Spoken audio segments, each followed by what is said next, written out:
Right, folks. Rating the new Pataks curry range. Folks, it's been a while since we've done a ready meal review. And one of the things we always found, we couldn't find a good curry in the ready meals. So hopefully we've got one here. Okay, now these are not cheap. They're £4.26 fully priced from Asda. But I'm hoping spending that little bit more money will find us the ready meal curry that we're after. Okay, starting at the bottom of the spice level, we're going with the korma to start with. Having a look. Interesting, because you can taste all the spices in that sauce. Sometimes the kormas, it can be very sweet. The chicken quality, probably mid-range. Not as creamy as a lot of the kormas out there. This one's going to get a 7 out of 10. Next up on the ladder, the butter chicken. Now, in direct comparison to the korma, there's a lot less chicken in that one. Now, there's a curry I can get behind.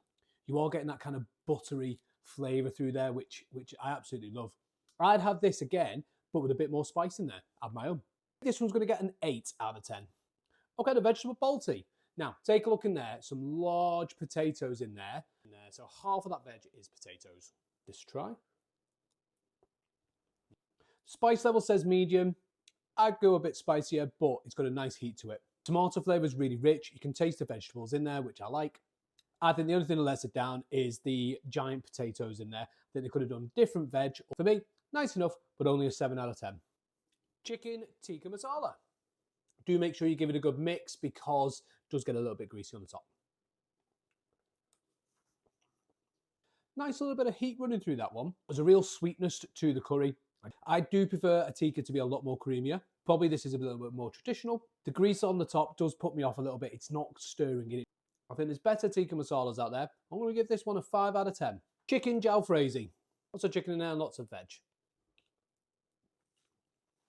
It's got a slow heat that builds in there. Rich, creamy tomato sauce in there. For your spice lovers or the medium spice lovers, I think this one's going to be right up your street. Fantastic flavours running through it. I do quite like it. This one for me is going to get a 9 out of 10. Finally, the beef madras.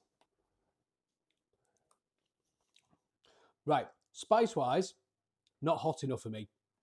The beef, it's actually falling apart in there, which is good because sometimes you can get really fatty beef when it comes to ready meals. It is lacking a little bit of that kind of tomato flavour in there. Now, for some people, that's going to work really well. You really want to taste the beef in there. For me, I think it's a balance between the two. I think it's just lacking that little bit of oomph in there, either a good kick in the teeth with spices or more flavour. This one's only going to get a 6 out of 10.